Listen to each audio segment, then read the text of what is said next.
Still under caution here at Daytona International Speedway. Pit road still closed while Danica Patrick talks with Tony Eury Jr. about her Daytona experience and the experience that ended it in the big 10-car pileup off of turn number 4 just a minute ago. Yeah, just found herself in the wrong place at the wrong time, even though she was doing a better job getting her car up to speed and trying to race with some of these guys, and just had nowhere to go. Hey, you see Josh Watts come off of turn 4, gets tapped behind from Colin Brown. All heck breaks loose. Everybody's involved in it.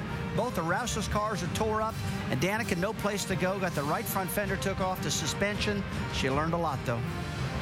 Wow, cars through the grass, cars on the track, cars on the pit road, everywhere. This is your very typical trouble in turn 4 at Daytona. It is, and there ain't no way, as they say, to experience it without experiencing it. So, you know, she got a world of experience there today. It's a shame, as I said, she was doing a good job bringing that car back up through the field after adjustments having a pit stop. Now check out this. 5 of the 6 drivers making their first Daytona start have been involved in accidents. And what was it you said to me during the commercial? I said if I was the 6th guy, I'd be looking for a safe place. All right, Dr. Punch is down by the care center where some of those involved in the wreck have come out. Not a good day for 2 Roush Fenway drivers. A couple of impressive rookies. Ricky Stenhouse on the right, Colin Brown on the left. Guys, from your vantage point, what happened? Well, I couldn't see anything. I just saw a bunch of smoke and tried to lock it down there and get to the bottom, but I don't know, one of the cars came across the outside and got us in the right front. But all in all, I mean, I learned a lot today, had a lot of fun. It was a blast out there. Just too bad for our City Financial Ford Fusion. We didn't want to start the season this way, but you know, we'll have to go on to California and shake it off and get back up there. Colin?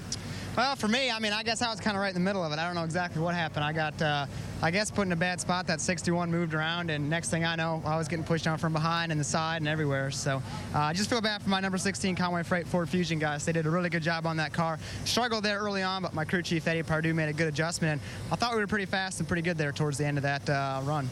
All right, a couple of Rookie of the Year candidates out here just past the halfway. All right, Doc, thanks. And I think I'm seeing the signal here that pit road is going to be open this time. And so this is going to be a set of, well, get that safety truck out of the way. This is going to be a crucial set of pit stops here, Ray.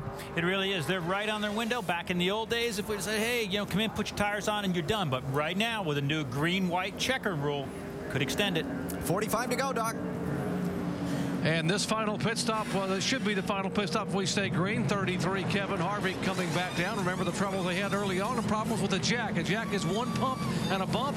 Thus far, it is flawless. Dave. Tony Stewart's fast race car is really, really loose. They're going to put as much Sunoco fuel as they can get in there to go to the end, but they're going to make an air pressure adjustment. Already made a wedge adjustment to try to tighten it up. Jamie. Carl Edwards wants to free it up a bit. Track bar adjustment up. Sunoco fuel, 4 tires. They told him to save fuel, be cognizant. 12 and he has a little bit of trouble going on. 14.5 for Carl Edwards.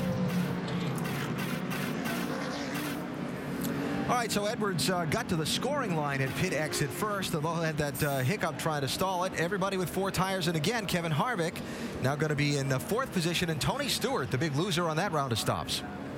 Tell you what, that's what you got to do, though. No 2 tires, none of that stuff. Just pour 4 in these things, pack them full of fuel, because it looks to me, Ray, they're going to be able to go all the way if they choose to do so. Tires are very, very important here. If a caution does come back out, they need to come back down, get some tires on that thing, because handling is going to become an issue late in this race. And we got to remember, we saw earlier that the 88 and the 4 chose not to take tires, so they could have an extra set of tires.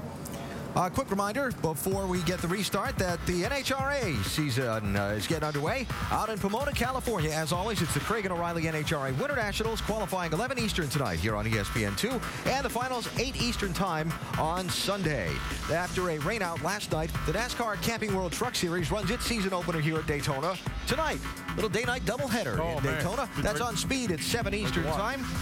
Tomorrow morning, the Daytona 500 preview edition of NASCAR Now at 9 a.m. Eastern on ESPN2. I got to get you out of bed early, Brad, for Sunday morning work. No problem. We can do it. And then the Monday roundtable wrap-up of the Daytona 500. That's 5 Eastern time. Next weekend, it's on to California with NASCAR Nationwide Series race number 2. That's Saturday at 5 Eastern with NASCAR Countdown on ESPN2. We got a lot going on in the next few days. We got a lot going on after this restart with 45 laps to go.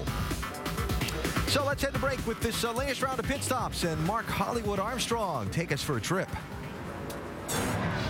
Okay, guys, here we go. Just need a nice, smooth stop on the 5-hour Toyota. Kids, don't try this at home.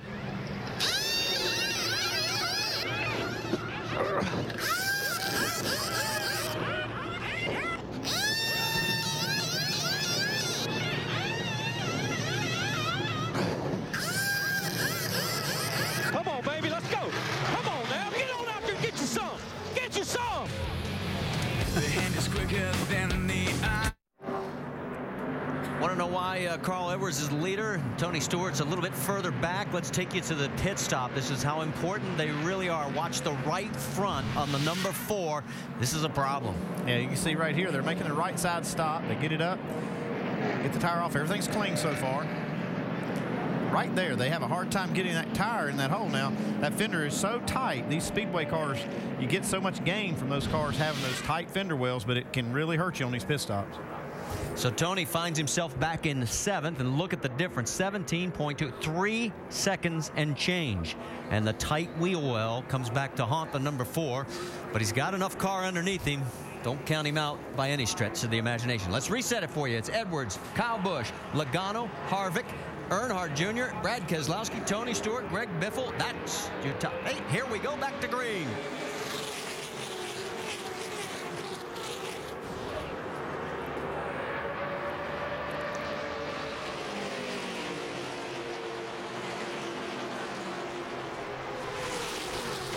Busch has got the high side working this time. Harvick right behind him, but here comes Edwards right back.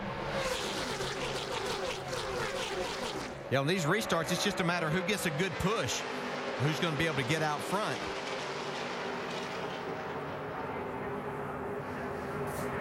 Down the backstretch, Kyle Busch opening up a little bit of room.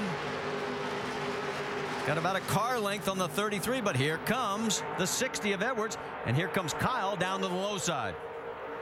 While all this is going on, Vince is caught up with Danica Patrick. Certainly didn't end the way Danica had hoped. What did you see or not see on that incident?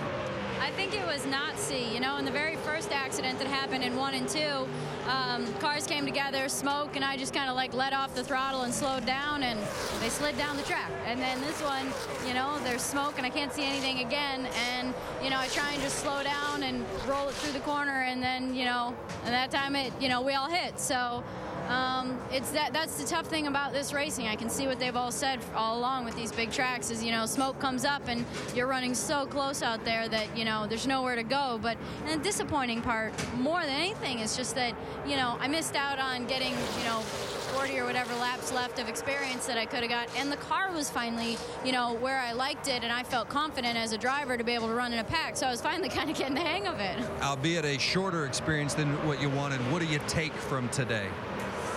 Well, I can tell you that I'll be a lot more confident and prepared for next year. This is some really difficult racing. It really is. You know, the cars are definitely on the edge here. And as you can see, you know, someone gets a little bit out of shape and everybody's on top of each other. And then, you know, since the car don't slow down, it doesn't slow down very well, and you're already on the edge of grip, that everything happens. So, you know, I'm glad that I got that second stint in to be able to get more confidence out there. But it's never fun when, you know, crash up a perfectly good car that wasn't your fault. Danica Patrick done for today, but back on track next week at Fontana. Marty?